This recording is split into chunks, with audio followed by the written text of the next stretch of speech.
almost jumping from my chest. My eyes were watering, and from a distance I heard a girl screaming. Wait a second, that was me screaming. Shut up, you babbling buffoon, I thought to myself. Everybody's going to think you're a scared little girl. But as I looked around, I saw that everybody else was either screaming or clinging to their seat for dear life. I flashed back to the events that had gotten me here, and how I stared down a long time fear and won.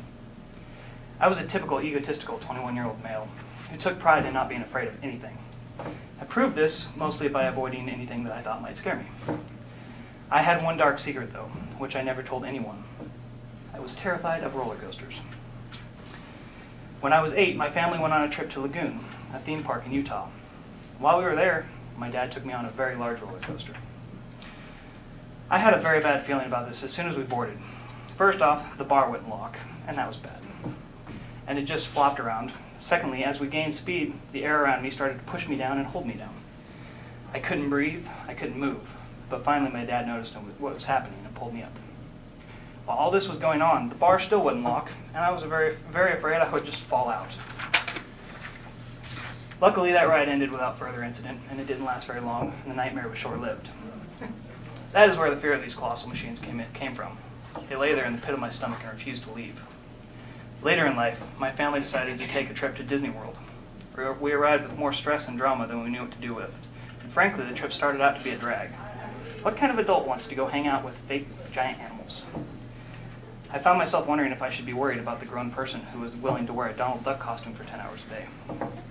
Then, as if by some miracle, the paranoia went away, and I started to have a little bit of fun. My little sister asked me to ride the kiddie roller coaster with her, and that knot in my stomach came back. I couldn't show fear on a roller coaster that a 5-year-old was having fun on. I sat there and tried to figure out how to get out of it.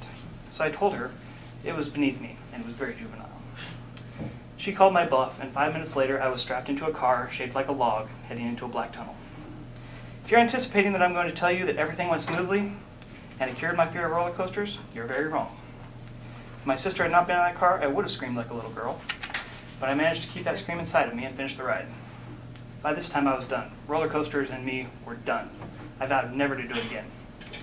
Fortunately, I am easily swayed when my little brother stands in one of the largest parks on the planet and starts clucking like a chicken at me.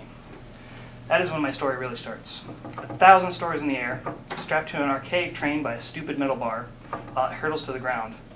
If that wasn't enough, then it picks you back up and does it again. All of this, of course, is in between ridiculous spirals and twists that make your neck feel like it's coming off your shoulders. It was during the first little bit, after I stopped crying, I realized that if a roller coaster was nothing more than a death trap, they probably wouldn't be so popular. I reached a point of zen, and I was able to enjoy the ride. The point of this story is that I faced down a fear and won, even if I only faced it because I didn't want people to think I was afraid of it. Sometimes dysfunction is a good thing. A perk was that later I took my brother on the elevator that rises and drops very suddenly, and he screamed like a little girl. And all was right with the world again. I made a promise to myself and Tinkerbell, as I left that wonderful place, that I would someday return to see the giant mouse and the floppy-eared dog. I promised to one day return to the kingdom that is magic.